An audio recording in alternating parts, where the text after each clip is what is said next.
technically the postponement of our regular meeting that we had to cancel due to the restrictions on people.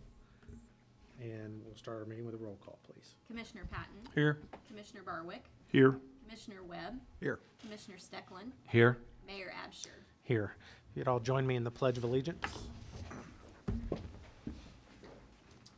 I pledge allegiance to the flag of the United States of America and to the republic for which it stands, one nation, under God, indivisible, with liberty and justice for all.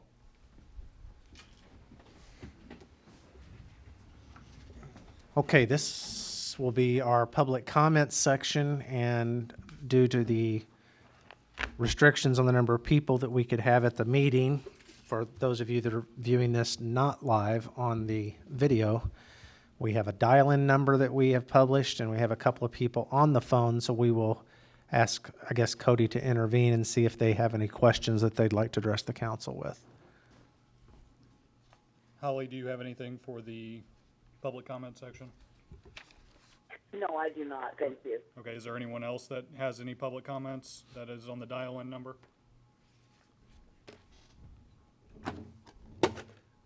Anybody else? Okay, then hearing, is there anybody out here, I presume, does not need to address the council? All right, we'll move on to our consent agenda item number 4, The meeting. items A through E. Does anybody on the council want any item within or in any letter item removed from the consent agenda, A through E? Okay, we can discuss any of these items, but we would need a roll call affirmative vote to pass before we can discuss them. I would make a motion that we would accept the consent agenda as given 4A through E. I'll second. Okay, any questions of anybody in attendance, any of the city staff, or any questions or comments amongst ourselves? Holly Key has left the meeting. Okay, roll call, please. Commissioner Patton. Yay. Commissioner Barwick. Yay? Commissioner Webb. Yay. Commissioner Stecklin. Yay. Mayor Absher. Yay. Under new business, item 5A. We'll need a motion to consider this.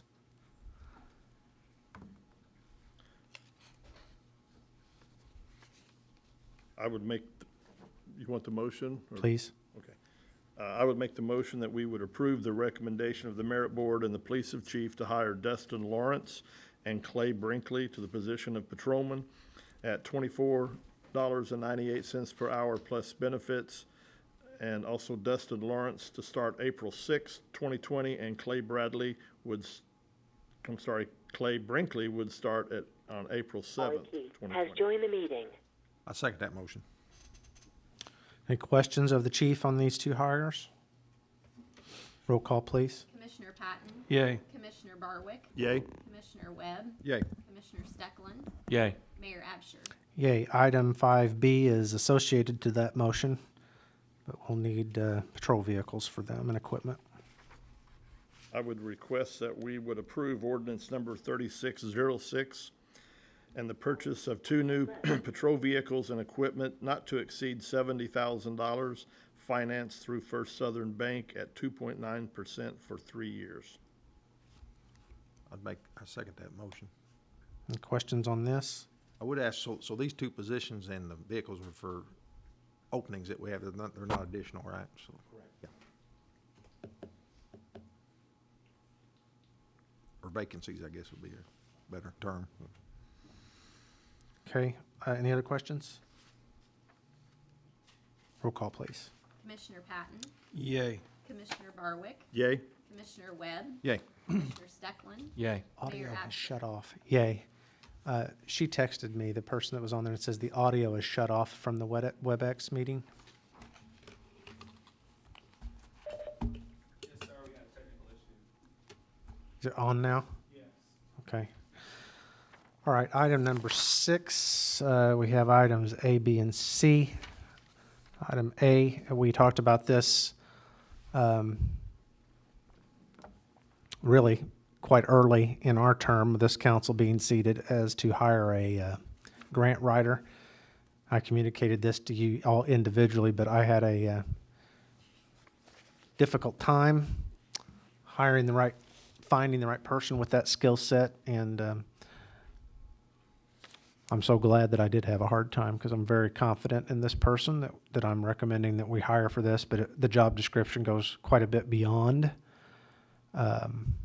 grant writing, and we talked about that a little bit individually, but so this would be as a community program director is going to help us design and implement these TIF programs for the new residential TIF as we have funds available, but that's going to be a critical element to it. So I'm pleased to make that motion myself to approve my recommendation of Allison Hasler as community program director effective May 1st.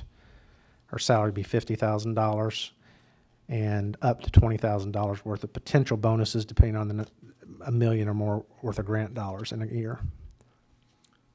So Mayor, we'll have this worked into the budget then, right? Yes, it is in the budget. Okay. I'd make a motion to approve the recommendation, the mayor to hire Allison Hasler as community program director effective May 1st. I'll second. The motion. Oh. You made the I made, Oh, you made. can you make your second? Yeah. Or your second? Sorry. Okay, any other discussion on this? Roll call, please. Commissioner Patton. Yay. Commissioner Barwick. Yay. Commissioner Webb. Yay. Commissioner Stecklin. Yay. Mayor Absher. Yay. Item B.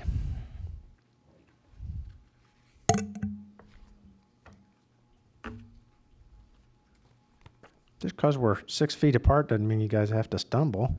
Well, I'd make approve the recommendation of the mayor to hire Tim Stotler as code enforcement director at $62,500 per year plus benefits. I would second that. I'd like to make a comment about this. This is something that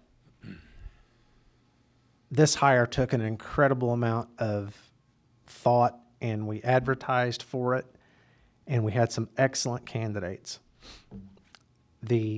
I have to tell you guys what the telltale sign was of this. I created a document. I'd be happy to share those with you if you want to read them because it's pretty interesting, of 6 scenarios that were, I took a little bit of poetic license with these scenarios, but they were pretty much patterned after one or another situation that I've actually had presented to me as a de facto code director, because that's what's happened as people end up plopping themselves in the mayor's office that have an issue or something. And I've been out in the community several times trying to understand what the issues were. So I put together these 6 scenarios and asked them to write their thought process and how they would approach these given scenarios. And as a matter of fact, remind me, I want to scan those for them and let them read them. But as I've moved through this almost year-long process, we have so much work to do in this area, and I've really changed my demeanor. I think most people view code enforcement, and logically so, as a law enforcement function. This is the code, therefore we got to enforce it.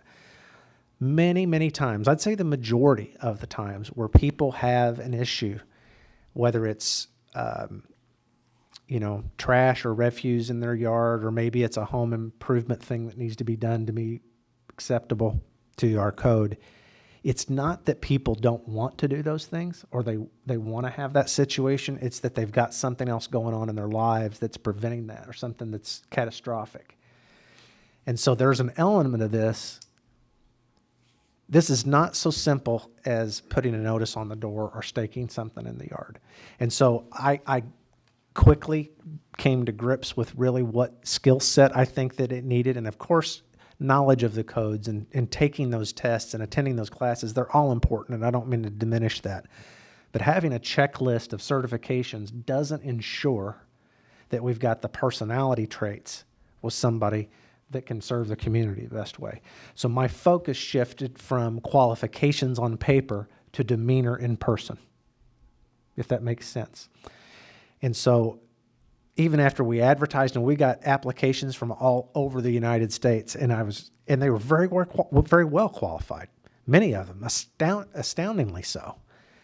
And I'm really pleased that we actually had somebody that's already a city employee apply for it, that not only was qualified or can get qualified again as far as the paper, but I was so impressed and I didn't know Mr. Stotler very well, to be honest with you, before this. I knew who he was, to speak to him. I hadn't had a lot of personal interaction with him in his job or personally, but I'm absolutely convinced that he's the best person for the job.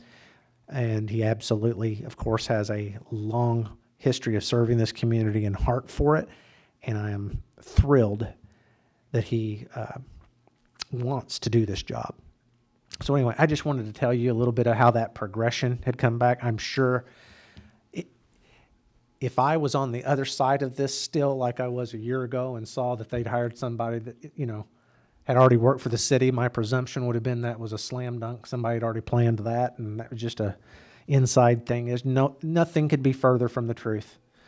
And but that being said, I'm thrilled, more than thrilled, with his interest in the job and his commitment to the job and his understanding of what the mission is. So, did we have a motion in a second?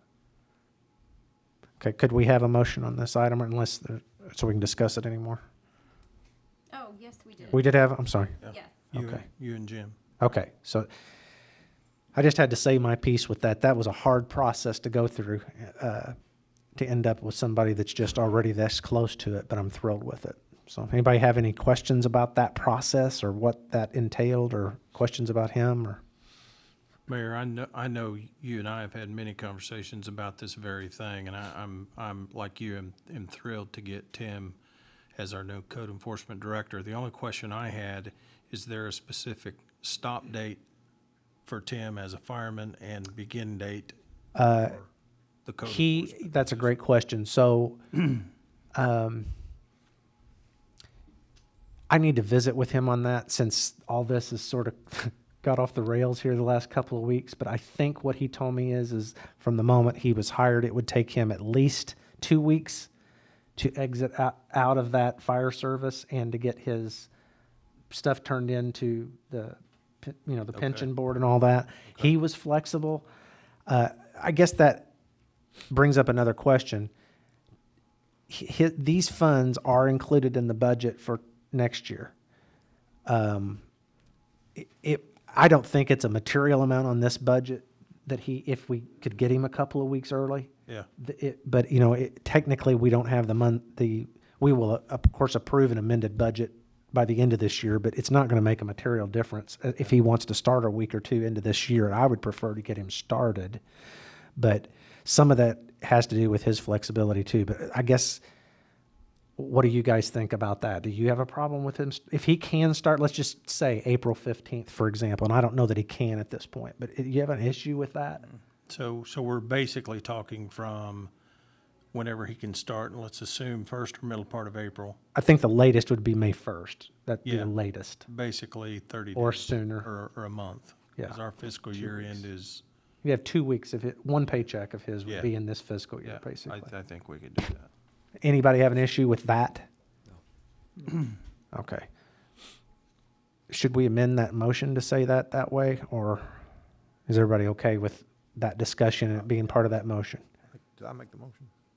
I think Mike did. Jim, you made the Yeah, motion. yeah, I would amend it to include an earlier start date. Oh, I'm sorry, yeah. If Tim's available. If he's available. And who seconded it? Doug. Commissioner Barwick. Or was it? Is your second? Did I second or did I first? Wow. Seconded. Yeah, you were I second, and I'm good the way it is. If we want to inject the start date as soon as Okay, possible. so you're flexible on that? With that, yeah. Okay, good enough. So the motion is to hire Tim. And incidentally, we may rename this in time, may rename this entire department. I look at this more of a community development director than code enforcement. Yeah. And it's not just in the name either. It has to do with our approach to this. Yeah. Because I think we can approach this, and if we can get our demeanor right and our training right and our mission well laid out, which he's going to be instrumental in, I think code enforcement may actually be it may be the right outcome, but the wrong demeanor to approach it with is all I'm 100%. asking. So be alert to that. So, okay, roll call, please. Commissioner Patton. Yay. Commissioner Barwick. Yay. Commissioner Webb. Yay. Commissioner Steckland. Yay. Mayor Absher. Yay. Item, let's see, 6C.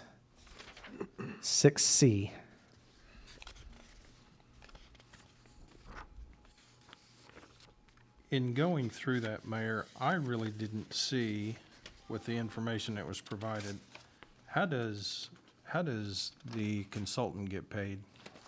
Is it a percentage of the construction? It fund? is, but I don't know that I can tell you what that, I knew that answer, now Sorry. that's okay. I asked this myself once upon a time, I gotta remember what they, Because I didn't see anything. okay, so see if you go to page, this says 25 of 67, I don't know how many pages in that is. Yeah, It's broken out in that admin fee between each community there, I believe. mm-hmm, So that's their fee. That, I don't think that flows through us. I think that's paid directly out of the grant. But yet, because we're a signatory on this, I think we have, part of the grant money. So if they get 500 and they get whatever, 2%, it's yeah. 2% of the 500 that they secured. My understanding is that, in this case, the grantor pays that to them directly before they send the money to the communities, right? So, So properties have not been selected yet. This is just I think, This will be, you were awarded the grant, this is the next step in that, and then they will determine, who gets it or, yeah, there's applications coming in as we speak, so they will determine that after this next step.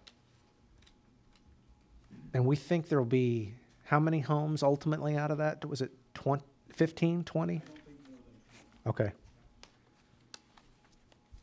And just as a review, those are all owner-occupied homes that would qualify for, but they have Pretty much carte blanche as far as what they can do.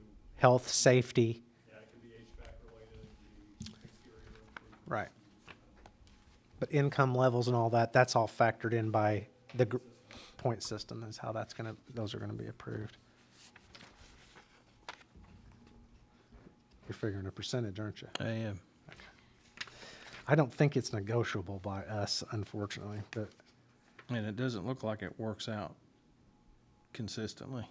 it's not, and I don't know how much of that has to do with the inspection work, though. Yeah. I think that may depend on how many homes are actually involved. Yeah. I think I'm okay with Crawford and Associates. I just think we need to nail down, or do we nail down that percentage or what that payment is?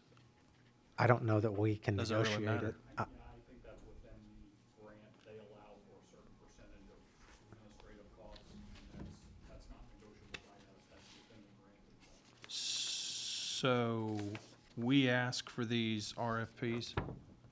No, they did. The grant people did? Yes. I think the only reason we're involved in this is that the money flows through the municipality, so I guess we have to, So we have to approve whoever that grant administrator is. Okay, This was the only one received. Okay. For Celeste. I get it now. Yeah, the county's grant writer, economic development, grant writer for the county, applied for this on our behalf, and so this is just, Okay, we're a small cog in this. and on these other communities' behalves that yeah, are in here. okay. Heron, White Ash, West City. Herrick? Where's Herrick? Does that mean Heron? That's not Village of Heron. No. Okay. building boom. Anyway, that's my understanding of it, Doug. I'm All right, I'd make a motion to approve selection of John H. Crawford and Associates proposal to provide 2019 housing rehab grant, projected delivery and rehab administrative services. I second that motion. okay. Roll call, please. Commissioner Patton. yay. Commissioner Barwick. Yay. Commissioner Webb. Yay. Commissioner Steckland. Yay. Mayor Absher. Yay. So item 7 under Water Department, A, B, and C are all interrelated and all caused by A, which caught me by surprise at first, but has to do with Scott Connell's intend to retire and now received letter of retirement effective June 30th. So that would be our first order of business to accept that. I'll make the motion to accept the resignation letter or retirement letter from Water Superintendent Scott Connell. Second that. And just before we vote, I'd just say that's a loss to the city. I know he's worked here for a long time. I have really enjoyed working with him, although I got to tell you, I haven't had a whole lot. He's a very quiet man, and unless there's something on fire or blowed up, he's probably not in there. So drama-free, and but anyway, it's regretful. I hate to see him leave, but I wish him so well. Yeah, I also had the pleasure of working with him for a short time when I was over the water department. There's a lot of institutional knowledge there, and I would encourage us to capture as much as we could before he leaves. There's things inside of his head that we don't know about, just like this guy sitting over here. So if we can capture that, that would be fantastic. We had a motion, a second? We have a motion and a second. Okay. Roll call, please. Commissioner Patton? Yay. Commissioner Barwick? Yay. Commissioner Webb? Yay. Commissioner Stecklin? Yay. Mayor Absher? Yay. Item B, which was, is predicated by item A, is that as we rethought, once Scott's intentions were known, just to make this simple, the concept of having 1 liter over water and sewer came up. We discussed that with Brent Kane, with whom I also have an extraordinary amount, even after 1 year, an extraordinary amount of confidence in, easy for me to say, and asked him if he would be interested in heading up both of those departments.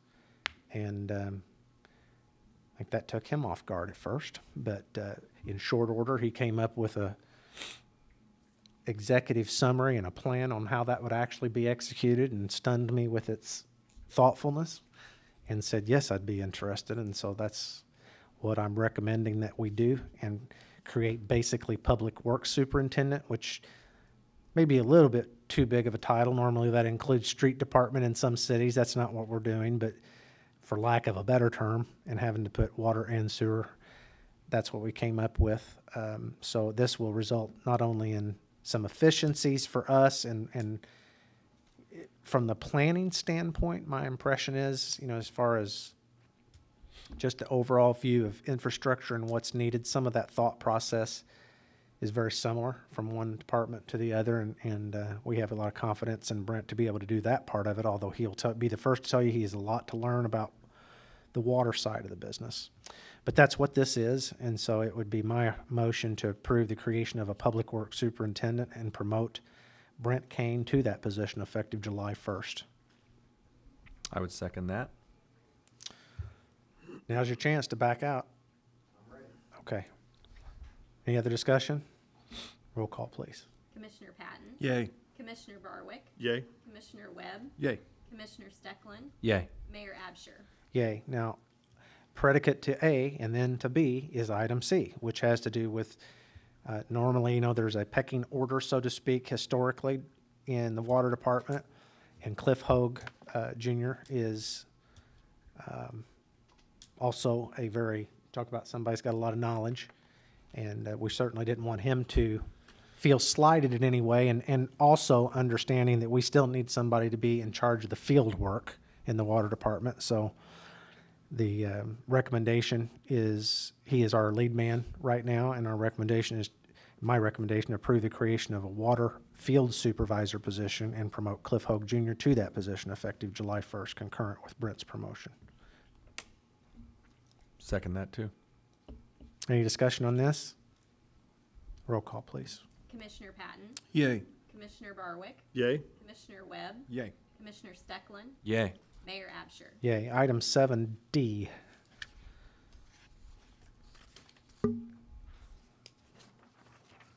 Somebody tell us what this is here. Oh, this is out at Sinclair, right? Is that what we're talking about, this utility? 8-inch water main.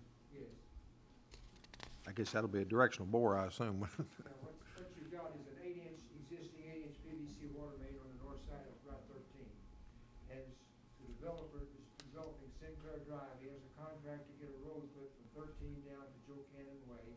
He's going to extend the sewer line out to the site and extend the water line. The water line will have to be bored under Route 13, an 8-inch. He's going to extend an 8-inch on down south down the new Sinclair Road to Joe Cannon Way. And ultimately, it will be tied in going west over to Skyline Drive.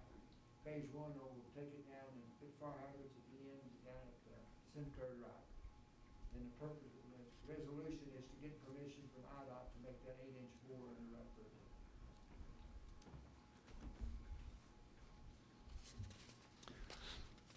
I would make that, I'd make that to occupy and maintain an 8-inch water main under Illinois Route 13 under the jurisdiction and control of the IDOT on the Sinclair Drive project. I'll second that motion. Okay, roll call, please. Commissioner Patton, Abstain. Commissioner Barwick, Yay? Commissioner Webb, Yay. Commissioner Stecklin, Yay. Mayor Absher. Yay. Item 8A, we have a request for a property to be zoned R2, which will allow a double wide on a block foundation to be placed there, and there is a trailer there now. So in essence, this is an improvement.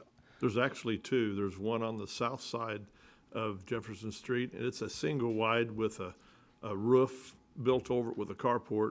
And then east of this location where they're wanting to put this is a double wide with an underpinning, no foundation. So it would be an improvement. Okay.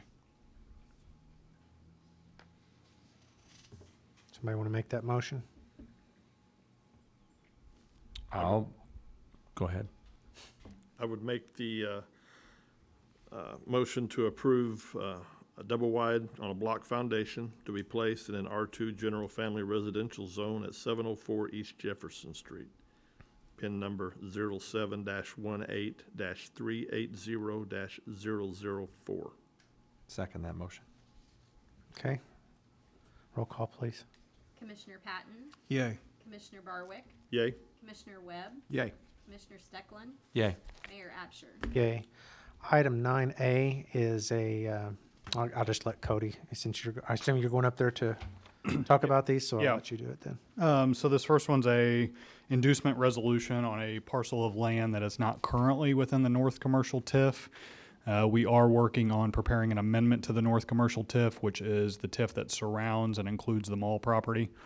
This particular piece of property, a group came to us with a potential project, a planned urban development project for some, was it $125,000 or $150,000 homes, and they're going to build several of them on this parcel of land. This inducement resolution will give them what they need to take to the bank to borrow the money to purchase that property that is currently in a foreclosure situation with the bank. Or bankruptcy situation with the bank. They will then purchase that property, have it annexed into the city. It's not currently in the city, and in this process, we will be hopefully amending the North Commercial TIF to include that property and allow them to continue with this project.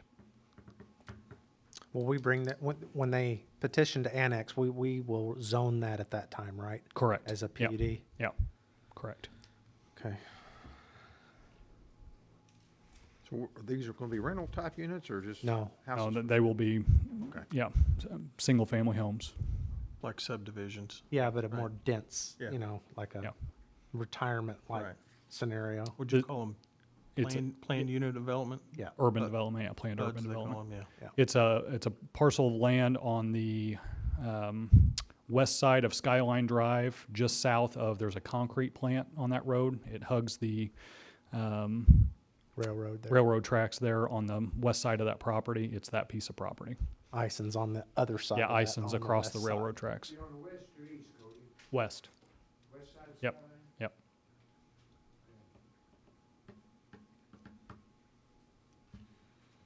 I make a motion to approve resolution 2020-11, which is an inducement resolution with P&R Rentals LLC for a project in the proposed second amendment to the North Commercial TIF. I'll second that. Any other questions on that? Roll call, please. Commissioner Patton, Yay. Commissioner Barwick, Yay? Commissioner Webb, Yay. Commissioner Stecklin, Yay. Mayor Absher. Yay. Item 9B. Okay, ordinance 3607 is the first amendment to the newly adopted residential TIF. This is probably growing pains within this process. Anytime you establish a new TIF, we have since submitted that ordinance establishing that TIF to the county clerk's office, and they have found several parcels that were not located within the city limits within this parcel, and they are very random pieces. I think there's a map included in your packets there. Within that map, the areas that are lighter in color, I don't know that your packets are in color, but I've got a map I can pass around. The non-yellow parcels within this map were not Yeah. in the city limits.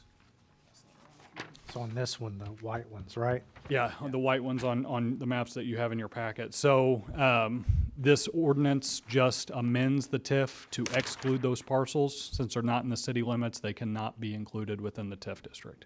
Really? Yep. Wow. Weird, isn't it? And it's very random. Some Random. of these parcels we would have thought were in the city limits or not, so. Part of it, a couple of those are the railroad bed. I mean, I can get that Yeah. one. I don't know what about See that, the but- other ones. Have we looked into some of these other ones, why they're not? Yeah, they were just never annexed. Glenn did most of the work on this project, verifying what the county was saying, that these parcels were not included.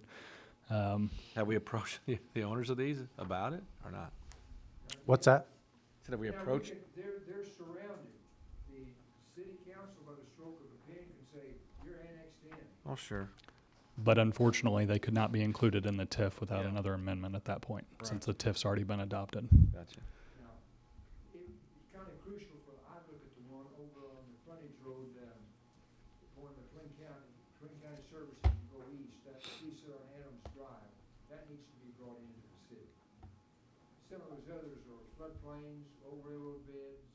Does FS own that parcel you're talking about? No? Okay. So there's 3 or 4 actual businesses there now that's outside the corporate limits. Huh. Somehow or other, this was annexed back in the 80s. This is 40 years ago. Somehow or other, they didn't get in. But there was no evidence after a lot of research that we could find that it was ever brought in. So if we go ahead and pass this resolution and we end up annexing that later, then we could follow up with another amendment? and I include wish it back was in? that easy, but we would have to send a letter to every person within this TIF. Oh. They will likely never be included in the residential TIF. It'd be a $20,000 to $30,000 deal just to get amendment to. I see. Well, could we still get them brought into the city? Yes, And absolutely. not, Yeah. Yes, Yeah, yes, right. Yeah, yes. correct. It's very simple. And we probably will, but this action needs to be Yeah. done first, and then we can just declare them in. Yeah. Getting them into TIF is the really tough thing to do at this Yeah. point. And we're kind of under a deadline with the county as they're establishing their tax bills for the current year, or last year rather. They're needing this ordinance updated so they can finalize that process. Okay. Got a question for Glenn. These properties, you said there were a few businesses. If they come into the city, then we would have sales tax that would be coming to the city that currently isn't? I mean, is there a tax advantage? I think the old maps show them being in. Now, I don't know how the sales tax is being generated on that, but technically, I don't find in the county or no one else can find evidence that they was ever brought into the city. But they do need to be, I would suggest strongly that the next council meeting or two, that we pass an ordinance declaring them in, they'll be in the city then. I'm sure they probably think they are. Well, and they're surrounded. Probably common sense would make them think they're in. For sure. It's like we do. How do you know that? Why wouldn't they be? But they aren't. So So, And they're on city utilities as well. so weird, strange. very weird. Just real random where they're at too. Yeah. It's not like there's any. Okay, can we get a motion on this one, please? Yes, I will make the motion to approve ordinance 3607, the first amendment to the residential TIF, removing parcels from the TIF that were not in the city limits. second that motion, please. Okay, roll call, please. Commissioner Patton, Yay. Commissioner Barwick, Yay. Commissioner Webb, Yay. Commissioner Steckland, Yay? Mayor Absher. Yay. Item 10A, I just want to make, I know you've had this in your packets.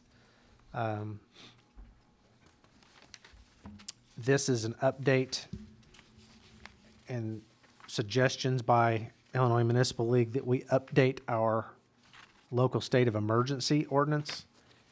Most of this is very self-explanatory. I don't want to belabor any of it, but the gist of it is this. I want to make sure you guys understand it, what the procedure is, what the check and balance is to this, and that is understood by our constituents as well, because there are some of these that, namely, an ordinance that, I won't name the municipality in Illinois, but that came out with a much stronger powers to regulate under an emergency in their city council that has prompted all kinds of backlash towards that community. And so we were careful not to include as much in there. But what this is basically the municipal code allows a mayor to declare an emergency. Then your ordinance that you pass constrains what the mayor can do or not do under that. The biggest thing I asked to be changed in this is that the ordinance we had enacted, under which when I did declare an emergency last Friday afternoon, when the governor made his order, the stay-at-home order, public, as that only allowed that emergency to stay in place for 3 days. Especially over a weekend in a situation like that where we had no notice practically on that, that's very constraining. I mean, it's very limited. So this ordinance contemplates 30 days, but I want you guys to understand very clearly what the check and balance to this is. Because from my view, to be clear with this, under a state of emergency, it gives a mayor extraordinary abilities to make decisions and spend money. That's what it, in effect, is for. I don't particularly want that kind of power, to be honest with you. I like it just the way we've got it set up. But in an emergency, that's what this is for. This would allow an emergency to stay in place for 30 days or until the adjournment of the next regular meeting. Okay? So it automatically expires upon the, let's say, for example, if the state of emergency that I declared last Friday night was still in effect, which it's not, it expired Monday. Had that not been the case, that would have ended with this meeting. And it would require me to declare another state of emergency or to ask for you to extend that one, if I understand that correctly. I'm not sure what the semantic difference is. But here's the other thing, and you guys need to understand this clearly. Whether it's me or any other mayor in this spot, your check and balance of this, any two of you can convene and call a meeting of the council.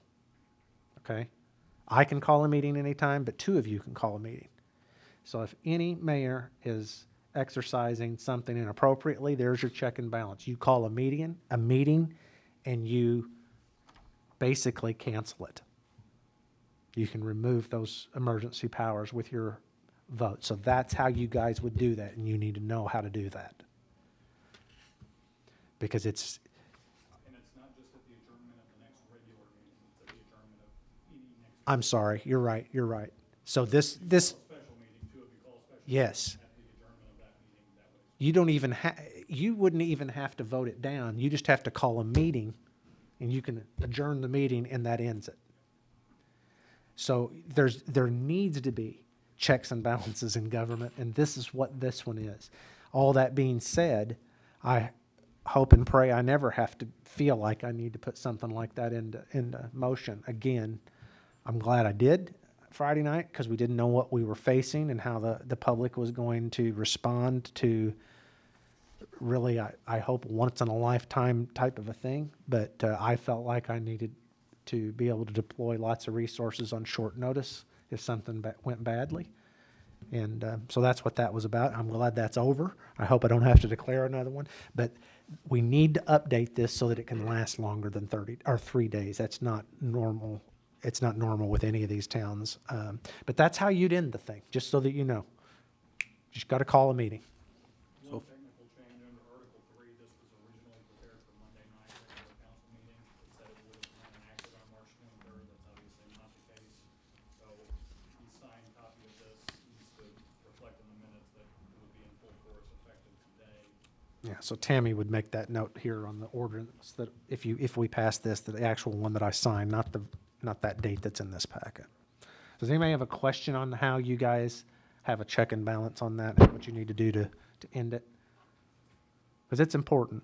So if it need to be longer than 30 days, God forbid, I guess you would just meet and extend it another 30 Yeah, days. I mean, that contemplates that it'd be such an emergency that you would not be holding your regularly stated meetings. That's a whole nother, Yeah, 'cause we always do it circumstance. within 30 days, so, yeah. well, always have, but I mean, I guess if it was the zombie apocalypse, you guys might not be around to do it. I don't know what happens in that circumstance.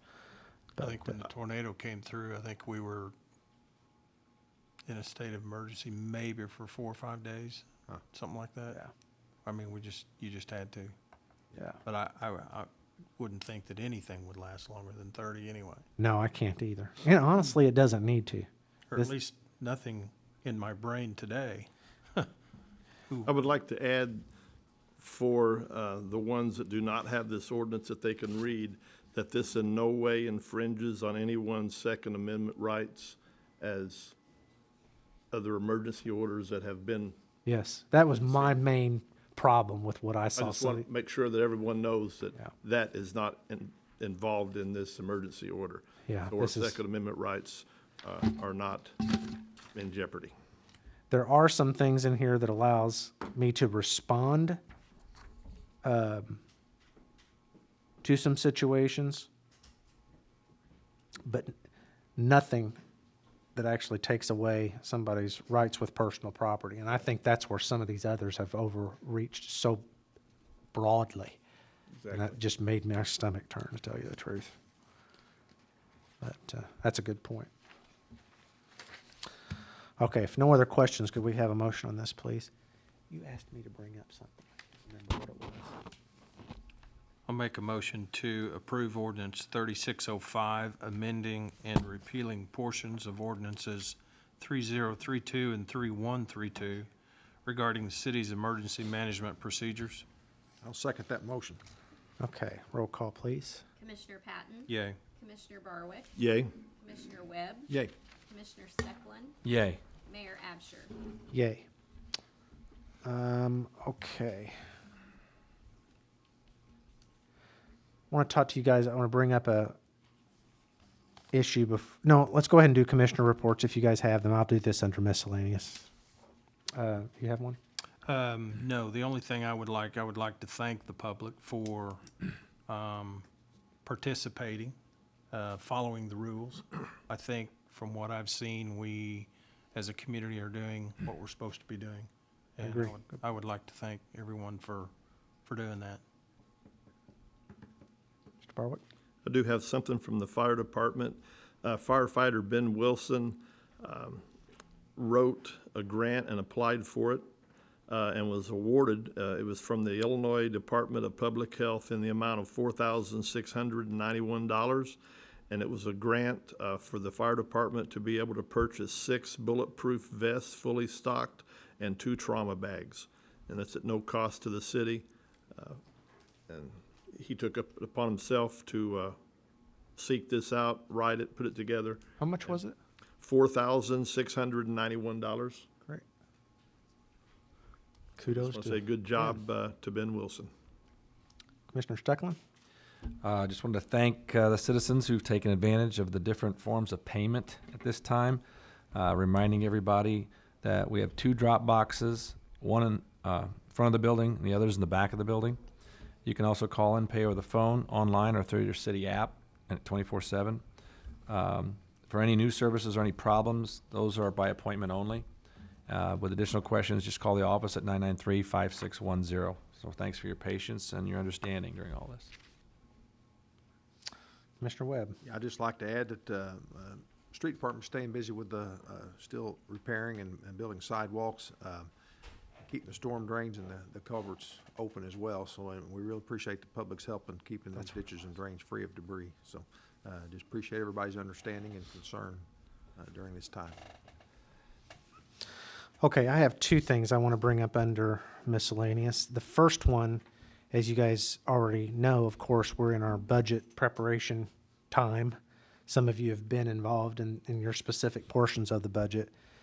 In the past, matter of fact, I attended the one last year as a member of the public, but they had a whole day Saturday meeting, and we can do it that way. That would not be my personal preference to hammer it out, but we've got it prepared at this point to present to you, and I'm not in any way trying to thwart anything. I just don't know how efficient it is for 75% of us at any given time that we're going over line item by line item that we really don't have. I mean, that's really that commissioner's area of responsibility. So we can do it that way, and I just need to gauge your preference for this. The other way is for Steve to prepare the entire budget and get you that information, and then the real detail on your specific area on it, and allow you to ask questions one-on-one with Steve, and then we can decide whether we want to meet as a all. But we're going to need to present this to the public for 10 days, right? So we got to get everybody's comfort level with that. I'm not opposed to doing it on a Saturday, but if we do that, that's got to be a stated and announced meeting. So we would have to, announce that by a Thursday, I think, in order to do that. And we can do that same thing. Or I can ask Steve to reach out to each of you after he gets you the packet of the budget and let you mull over it. It's just up to, as to what your preference is. So I'm fine with having Steve reach out to. what do you think? Either way's fine. I think the good thing to do would be to, as long as we all know when the times are, I agree with you. It's not a good use of time to sit here for 8 hours while you take 2 hours and you take 2 and I take, But if any of us, once we see the full budget, if we see something, like I see something over here that pertains in his, I know here from 1 to 3, and I can pretty much look at that and go, oh, by this time, by 2 o'clock, that's when they're gonna be hitting these items I wanna talk with. If I haven't talked to you before, I can show up, can sit in on that portion of that commissioner's budget meeting, just to voice a opinion or something like that, Okay. without staying for the whole thing. What do you think, Total agreement? Doug? I'm all right with that. And also, don't forget, and I will tell you this takes some time, but this new software we've got, you can see it right now. You can interact with it right now. It's fantastic. It took me a while to get my head around how to navigate it, but it's so much better than that budget software that it's faster for one thing, but you've got access to it right now. So take advantage of that if you don't know how to log into it. And the beauty of that is with your login, you can do that from your iPad or your laptop at home. It's not something that he has to print. I've seen the budget documents that, they printed out for previous councils. Wouldn't be my preference to have something that thick. But anyway, if you haven't gotten, and you all have logins, if you haven't trained on it or you're uncomfortable, you really can't, well, I shouldn't say you can't break it, because I think I did break it once, an accident, but it can be fixed. But really, there's nothing wrong with getting on there and poking around and figuring out how it operates. It just takes some getting used to. So I will ask Steve then to do it, as I previously said. We'll prepare the entire budget, more detail on your portion of it. You guys have some time to view it. Please funnel your questions to him or me or Cody on anything specific, because we've got to get to a point where we're all comfortable and put this out for public view so that we can vote on it. What But is our deadline to get with Steve then and get it? let's, if he can get that to you by Friday, close of business Friday, could, They've got their individual departments in their boxes right now. oh, you've got it already. Okay, good. So could we say by Wednesday of next week, try to at least get the questions and get that finished up by a week from Friday? Is that too late? 'Cause we've also got a 3-day weekend in there to deal with Good Friday coming up too after that. And at the latest we can act on, that's unless we call a special meeting, would be our second meeting, or the 4th Monday in April. Okay, the second thing I wanted to talk to you about, I got to get you guys up to speed on this so that you're familiar with what this is and get your input on how this could be made better. So we are very fortunate, as some of you know, to have 2 excited entrepreneurial young men coming to town with Crown Brew Company, and they are building out right now where the old Union Street pub is, back here to the east of Razor's Edge, right? Molly's in that area, and that's going to be fantastic. If you haven't seen their artists' renditions of that and such, But they are not finished with that, and they came to me when all the events of the last couple of weeks happened, and our new isolation rules and these kinds of things. And they presented to me a concept they called Marion United. Probably a little bit of a takeoff on what Josh Benson's idea that he enacted immediately, where they have entertainers stream to an empty auditorium, but for everybody else's enjoyment. So what they wanted to do was have a similar event for a whole night on April 3rd and solicit banks and other sponsors to pool some money donated, and that we can raise money that night. And then I actually got off the phone right before this meeting with 9 bankers in the county that have agreed, most of them, to pool some money for this effort. They would be on a selection committee. We would have an application, and all the details are not worked out on this. This is like 2 days old, so forgive me for that. But the goal is for locally owned businesses that have been materially affected by these shutdown orders. So you're talking, for lack of a better term, the mom and pops, right? Not necessarily chains and things like that. And again, these rules and regulations need to be simple, and they're not thought out very well right now. But for lack of a better description, things that these people that have been shut down or mostly shut down that they can't turn off would be things that they could apply and say, like my rent, my utilities. The goal getting them, I mean, this curbside service for restaurants is terrific, and I think the people that are buying gift certificates for them is even more impactful because that's giving them cash. But they still can't turn off their rent payment. They can't, you know what I mean? Their cash flow's turned off, but there's some things they can't turn off. And we are not going to get them from A to Z. I realize that. Nobody's trying to, but we're trying to give them a little bit of a reprieve with a grant, something they don't have to pay back. And I don't know whether we can raise enough money that it helps 100 businesses or 20 businesses or whatever, but a selection committee of 4 or 5 of these bankers would take those applications and try to rank them somehow, and then would be an additional resource for them, because there's some things that the Congress is trying to pass right now with some grants that'll ultimately, I think, get funneled through the Small Business Administration and stuff that somebody's going to have to figure out and know how that stuff works. Unfortunately, the small business people, we're just hearing whatever you see online or on the news or whatever, and we don't know what that next step is. And so I thought that'd be a great launching point for them to have in case this, whatever this grant is that might help them with a rent payment or a utility bill or something in the short term, they might have bigger needs. And this would be a group of people that would be willing to take that on. And so I asked them to go beyond that and consider, they haven't decided, but to consider pooling some of their own capital together so that they could make some of these as loans to them as needed, as those relationships. So they kind of pooled their risk together, and that, maybe the city might be willing to participate in some of that, backstopping that or something without us laying out money.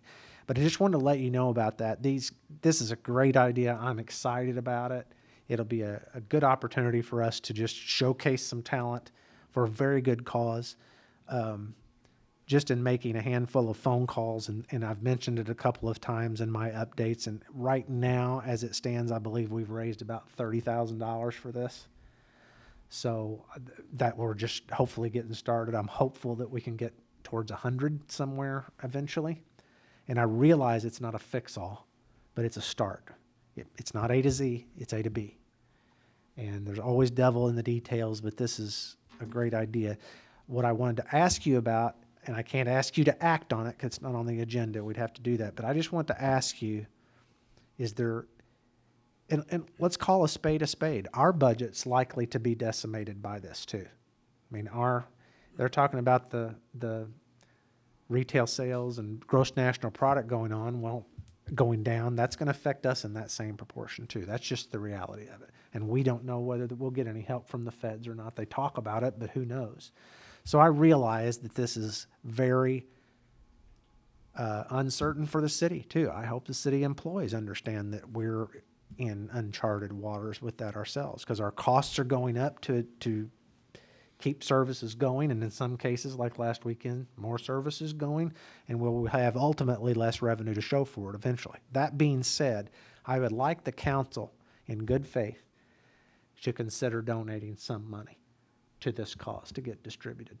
It doesn't have to be a lot or a ton of money, and I realize we're under our own pressure, but it's kind of we need to support these same businesses that are providing us with the sales tax revenue. It's kind of circular. It's either a virtual or a vicious cycle, one or the other, right? So anyway, I hope we can turn it into a virtual cycle. But anyway, you guys think about that, and just if there's no question, we'd be taking those money out of reserves that we have set back. But just keep this in mind. We also have reserves set back, and I give my predecessors, both of them, a lot of kudos, and the councils that went along to have the discipline to put some of that money back in reserves. We're going to need it. It's set back for an emergency, and I think this one qualifies. So, and there's a lot of towns that don't have any reserves, and I feel very fortunate compared to what I'm talking to some of my peers about and some of what their worries and hand-wringings are. So we have a lot to be thankful for in Marion, and I'm just asking you to consider taking a portion, just a small portion of that in good faith, donating it towards this fund and trying to make some good out of a bad situation for some of our smallest entrepreneurs that are really struggling right now. So that decision would need to be made before April 3rd then? No, not necessarily. So it's maybe a little bit of an ongoing fundraising then, it sounds like. Yeah, I don't necessarily think I hope it's a one and done. I hope a month from now we're all back on our feet and rolling and, going, but I don't know how realistic that is. I hope if the need presents itself, we could do this for 2 or 3 times, and it might be for different business subsets or whatever. I see what your point is for us, we don't have a meeting until after that, but we can always donate after that, and that just enlarges the pool, enlarges the pool that they could potentially pick from. And I'm seeing these grants incidentally as maybe $1,000 to $5,000, just enough depending on the size of their business and what the needs are. But clearly, if you have $100,000 to divide up, regardless of what that cap is, versus 150 or something, that's that many more people you can help. And I think it's needed and would be well appreciated. This is not unique. There's all kinds of towns, as their ability dictates, that are trying to do something for their small business people. But I'd just like you to consider it. If you guys have ideas on that or don't like that idea, you can contact me later one-on-one. Let me know what your thinking is, and I'll try to get a consensus, and we can put that on the agenda for next time. Our next meeting's the 13th, correct? Yeah. Yeah. And if you want to have a special meeting over it, if you guys want to come to some consensus, we cannot expend money extra like this without a council action. So. Anybody have any questions on that Marion United thing? Sounds like a good idea. It was very encouraging, and I'm so encouraged by all of the ideas. There are some caring people in this town, and that has proven. The 2 people from Crown Brew's going to head this up. Oh yeah, you just wait. It's about to hit Facebook like nothing you've ever seen. They know how to do that. Joni Barwick with her marketing company, I think, is going to help them with a lot of that, and I'm excited about it. It's going to be a good thing. Do you want to try to have a meeting in between now and then to decide this issue? I'm sitting here looking at the calendar now. We're going to be talking to Steve between now and next Wednesday, right? The 1st? Yeah. We should have a pretty good idea, really. Between the 1st and the 8th, correct? As far as our budget is concerned? Yeah. And I think we're going to be good on this year's budget, how it turned out. But of course, we're going to need all of it moving forward as we struggle with our own constraints with this downturn, this forced downturn in the economy. We're going to need it all. But We could have one. we can do a call-in meeting on this too. That's allowed right now by the governor. I mean, it doesn't have to be a big drawn-out ordeal. Yeah.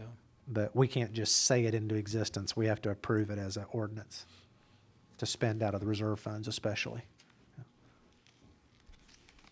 Why don't you guys just visit back with me once you feel like you got a decent idea of where we're at on the budget and all that with Steve, and then that may influence your thinking on it too. Okay? Anything else in miscellaneous? Anybody? Okay, no need for a closed session. Thank you for your tolerance of a weird meeting to have with this circumstances, but I would entertain a motion to adjourn, please. I'll make a motion that we adjourn this meeting. I'll second that motion. Okay, roll call, please. Hey, Cody, can you let Commissioner Steve in the Yay. door? Steve Cook, Commissioner Barwick, Yay. let him in. Commissioner Webb, Yay. Commissioner Secklin, Yay? Mayor Absher. Mayor Absher. Yes. I'm kind of liking this.